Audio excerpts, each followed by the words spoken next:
مدت کے بعد میں نے اپنے آپ کو پھر خوفزدہ پایا، وہ اس لیے کہ مجھے تحریر شدہ تقریر کرنی، تو معذرت کے ساتھ ان کو معاف کیجیے۔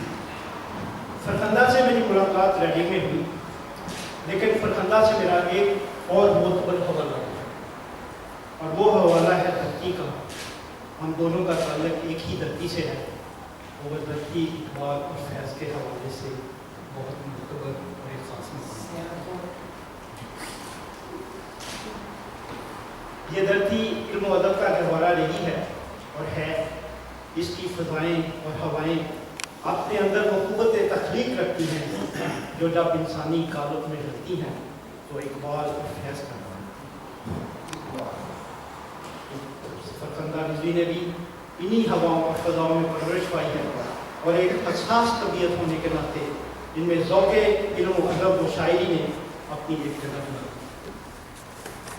فرخندہ رضوی کو جب بھی میں نے دیکھا انہیں مسکراتے ہوئے، لیکن ان کی شاعری میں ان کی یہ ہنسی انکا نظر آتا ہے۔ ان کی شاعری میں اداسی، غم اور دلی، حسرت اور ناکامی میں ڈیرے ڈالے رکھے ہوئے۔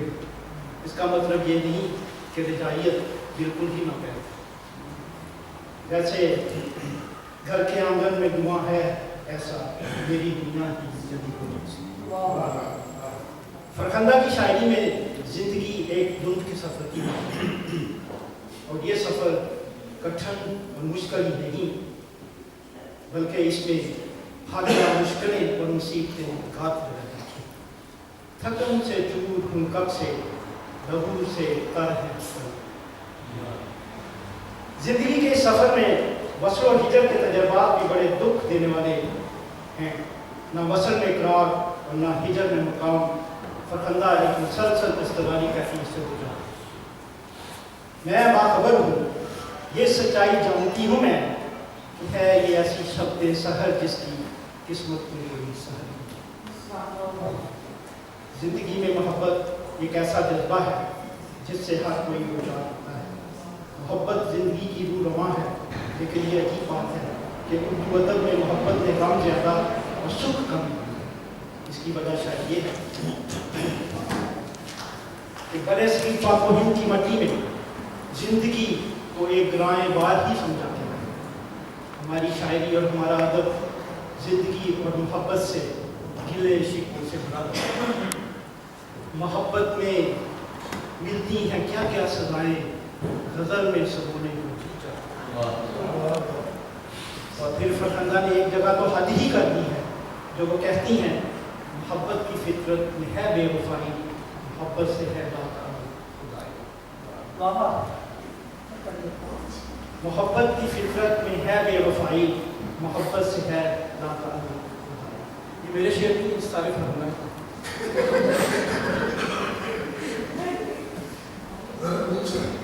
جی ٹھیک محبت کی فطرت میں ہے بے وفائی، محبت سے ہے تعلق خدائی۔ لیکن محبت کے حوالے سے بھی اور بھی بہت سے حوالوں کی طرح فرخندہ ہو سکتا ہے دو سے زیادہ نظریات کے درمیان وہ تازہ نظر آتی ہیں، جیسے محبت جذبہ حق ہے ازل سے جو بستی ہے دلوں میں، محبت ایسا جذبہ ہے رہے گا جو جوان روزے ازل تک۔ محبت ہی تو ہے بے شک محبت جو تخلیق دو عالم کا سواد ہے۔ محبت فاتح عالم ہے، سچ ہے نظام دہر سے اس سے قائم محبت یہی ہے۔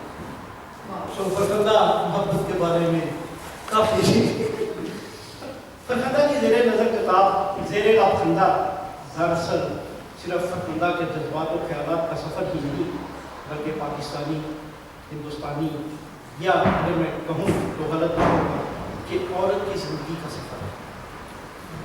کہیں آپ نے مجھ سے نہ کبھی پیار کی باتیں کی، کہیں کی پیار نے آپ نے مجھ سے نہ کبھی پیار کی باتیں، حصے میں میرے آپ کے احکام ہوئے، یہی عورت کی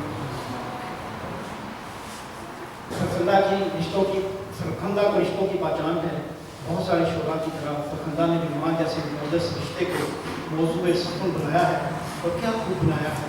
اپنی ماں سے محبت کا اظہار اس نے بڑے دلکش انداز سے کیا ہے، اور اس سے بچھڑنے کے احساس کو کچھ اس طرح اپنے شعروں میں سنویا ہے کہ کوئی بھی پڑھنے والا اس کو اپنا ذاتی غم سمجھے بغیر نہیں رہ سکتا۔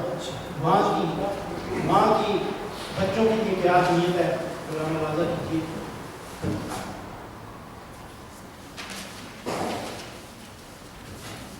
دور ہو جاتی ہیں سب ان کی مشکلیں، ہاتھ اٹھا کر جب بچوں کو دعا دیتی ہیں۔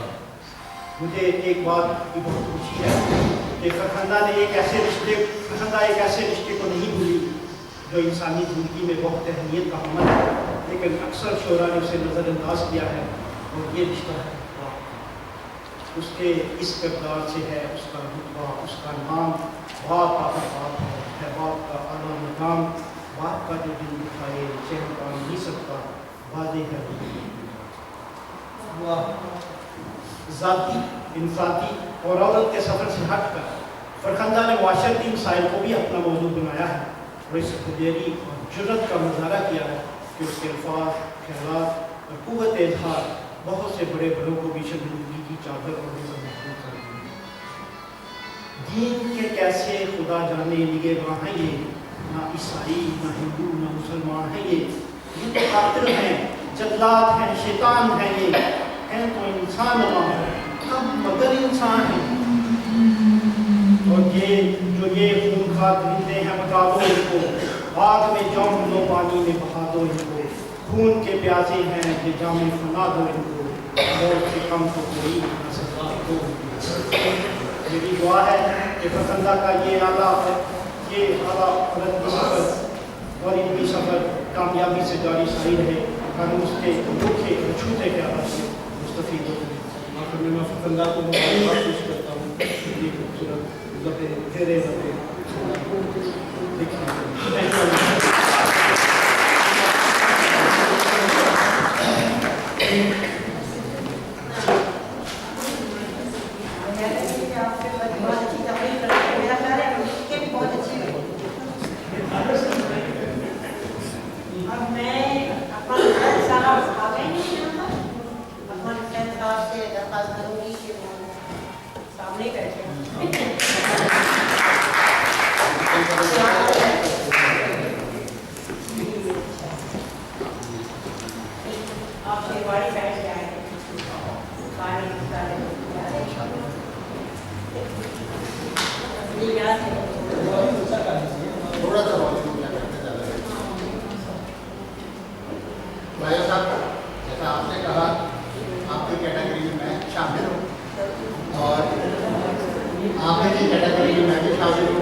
بات ہے 25 مئی 2013 نماز فجر کے بعد حسب عادت میں دوبارہ جب بستر اس طرح میں نے خیر بات کہا تو پہلی نظر جو دروازے پر پڑی تو ایک لفافہ دروازے پر شراب میں جھانک رہا تھا۔ بڑے تجسس سے اس لفافے کو کھولنے کے لیے بے چین تھا کہ بیگم نے کہا یہ کیا آ گیا صبح صبح۔ پھر کوئی چیز ای بے سے خرید لی، جواباً عرض کیا نہیں میں نے تو کوئی ایسا آڈر نہیں دیا، جانے کیا ہے۔ بہرحال لفافے کو چیک کیا تو ایک کتاب زیر لفندہ الٹ پلٹ کر کافی دیر تک دیکھتا رہا۔ کافی غور و خوض کے بعد ایک بات یاد آئی کہ اس کا سر وقت کو میری فکر کا سمجھ جو آپ سب کے ہاتھوں میں ہے، کچھ دیر کے بعد ہوگی یا سب تک پہنچ چکی ہوگی۔ فرخندہ نے کی اس کتاب کو پڑھنے کے تجسس اور شوق کروٹیں بدلنے لگا۔ کچھ دیر کے بعد اپنے والد کے پاس جانا تھا کیونکہ وقت پہلے ہی سے گزر گیا ہوا تھا، اس لیے کتاب کو میز پر رکھ کر شفاخانے کی جانب روانہ ہو گیا۔ 2 گھنٹے کے بعد واپسی ہوئی، کمپیوٹر آن کرنے کے لیے ہاتھ بڑھایا تو پھر کتاب سامنے تھی۔ جیسے ہی کتاب کو کھولا اس کا پہلا شعر نظر پڑا جو میں نے سرنامے میں آپ کو کیا۔ اب اس کو پڑھ کر فرخندہ کے بارے میں سوچنا شروع کیا. میری اور فرخندہ کی پہلی ملاقات ڈاکٹر نگہت نسیم کی 2 بوتل سفید جھیل اور یہی دنیا یہی کی باتوں میں ہوئی تھی. تقریباً رنمائی اس لندن میں ہوئی تھی. اس کے بعد فیس بک پر ان سے رابطہ بڑھتا گیا. ایک مضمون سن کر اس بات کا اندازہ کرنا میرے لیے بہت مشکل تھا کہ فرخندہ کی شخصیت نام کی طرح حد دل عظیم، فرخندہ طبیعت اور ایک امیر قلب و نظر کی مالک ہے. شاعرہ یہ غضب کی ہیں، سچے جذبات اور رشتوں کی ترجمان بھی ہیں اور اپنی کیفیت دل کو بنا کر کسی آرائشی لفظ میں ڈھال کر بیان نہیں کرتی، بلکہ سادے لہجے میں ایک بہت بڑی بات کہہ جاتی ہے. افسانہ شاعری ان دنوں ایسے کام ہیں جو حرکت و ناقص کے بس کی بات نہیں ہے، کیونکہ ان دونوں کاموں کے لیے مطالعے، علم، تجربے اور تجزیے کی صلاحیت کے علاوہ ایک حساس دل، وسیع نظری، باریک بینی اور روشن ذہن اور تازہ اور پاکیزہ سوچ کا ہونا بہت ضروری ہے. اگر کسی شخص میں یہ سب اوصاف موجود ہوں گے تب ہی وہ ایک اچھا شاعر اور افسانہ نگار بن سکتا ہے. لیکن آج کے دور کا یہ مسئلہ بھی ہے، اور جس کو الف اور بے پڑھنی آ گئی اور وہ اپنے آپ کو افسانہ نگار یا مقالہ نگار یا شاعر سمجھنے لگتا ہے. اسی لیے ہر طرح کی تحریر، چاہے وہ واقعہ کی رپورٹ ہو یا واقعہ پر کسی ذاتی خیال کا اظہار رائے ہو، اسے زبردستی مقالے کا نام دے کر چھاپ دیتا ہے. شاعری کے نام پر آج کل کیا کیا بے ادبی ہو رہی ہے اس کا ذکر چھوڑیے. اس لیے اب ایسے دور میں کوئی تحقیقی مطالعے اور تجزیاتی مضامین لکھے تو اسے انفرادیت اور سچائی خود ہی سب کو اپنی طرف کھینچ لینے کی مقناطیسی صلاحیت رکھتی ہے. فرخندہ کی تحریر میں ان کا علم، تجربہ، تجزیہ، فہم و ادراک اور انداز تصوف اور جدید خیالات کا منطقی بہاؤ مقالہ نویسوں کے اس ہجوم الگ شناخت کرنے کے لیے کافی ہے.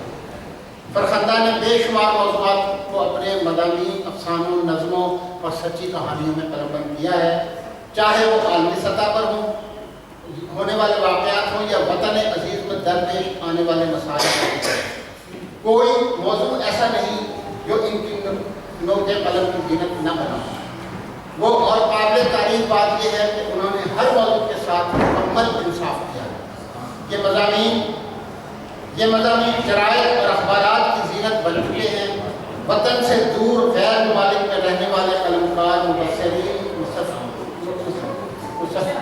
مصنف اور شعراء کی تخلیقات میں عام طور پر وطن کی محبت اور وطن کے مسائل کا ایک خاص عنصر ضرور پایا جاتا ہے جو وطن سے ان کی محبت کو عکاسی بھی کرتا ہے.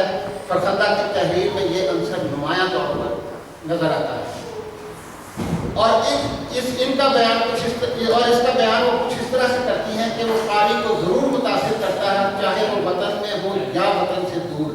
پڑھنے والوں کو یوں محسوس ہوتا ہے کہ گویا ان کی تحریر نہیں پڑھ رہا بلکہ اپنے دل کی آواز سن رہا ہے. اس کی وجہ شاید یہ ہو کہ وطن سے دوری کا تجربہ قلمکار کو جو بالغ نظری عطا کرتا ہے وہ صرف اس کی سوچ کو گہرائی دیتا ہے بلکہ اس کے قلم کو گویائی سے بھی عطا کر دیتا ہے. ایسی بولتی ہوئی تحریروں کے خالق فرخندہ کی نثر اور نظم کی ایک اور خاص بات جو انہیں اوروں سے جدا کرتی ہے، ان کے افسانوں اور مقالوں، شاعری یا سچی کہانیاں جن میں وہ حالات اور واقعات کا تجزیہ کرتے ہوئے ان کا موازنہ تاریخ اور زمان میں ہونے والے مماثل واقعات سے کرتی ہیں اور ان واقعات کی روشنی میں ان کا ممکن حل پیش کرنے کی کوشش بھی کرتی ہیں. میں اپنی اس بات کی دلیل میں یہاں ان کی شاعری سے کافی سارے اقتباسات اور نمونے شامل مضمون کر سکتا ہوں، مگر ایسا ہرگز نہیں کروں. وہ اس لیے کہ یہ قائلین کے فرائض میں بھی شامل ہے کہ وہ اس کا مطالعہ خود ضرور کرے، نہ کہ کتاب کو حاصل کر کے الماری کی زینت بنا. اور وہ میرے نزدیک ایسا کرنا کتاب اور ادب کے ساتھ بے ادبی ہے، کیونکہ ایک جاندار کتاب قاری کو خود اپنی طرف متوجہ کر دیتی ہے. اسی طرح اچھی شاعری بھی پڑھنے والے کے ذہن اور دل کو خود میں اپنا گھر خود بنا لیتی ہے. فرخندہ کی شاعری جو میری نظر سے گزری وہ زیادہ تر غزلوں اور نظموں پر مشتمل ہے، اس لیے شاعری کے اوزان اور میزان پر اس کو پرکھنا یہ میری ذمہ داری ہرگز نہیں، اور نہ ہی یہ شاعری کے ساتھ انصاف ہوگا۔ ویسے بھی آزاد شاعری کے بارے میں تو یوں بھی دنیا ادب میں متنازعہ سوچ اور خیالات پائے جاتے ہیں، اس لیے میں صرف ان کی شاعری کے متن کے بارے میں بات کر لیتا ہوں۔ فرخندہ کی شاعری اس دہر کے سچے جذبوں کی ترجمانی ہے، اور یہی وہ خصوصیت ہے جو قاری کا شاعرہ کے ساتھ ایک ذہنی اور قلبی رشتہ جوڑ دیتی ہے۔ ان کی ایک نظم سانحہ پڑھتے ہوئے احساس ہوتا ہے کہ یہ نظم انہوں نے آنکھیں بند کر کے اپنی سب سے زیادہ چاہنے والی شخصیت اور لفظ مامتا کے تصور میں محبت کے سمندر میں ڈوب کر دی، جس میں فرخندہ بڑی عزت انتصاری کے ساتھ گم ہیں اور مکالمہ کرتے ہوئے کہتی ہیں، میری ہمدم تھی میری دوست تھی تو، میری ہمدم تھی میری دوست تھی تو، تیرے دم سے تھا زندگی میں سکون، اب نہیں تو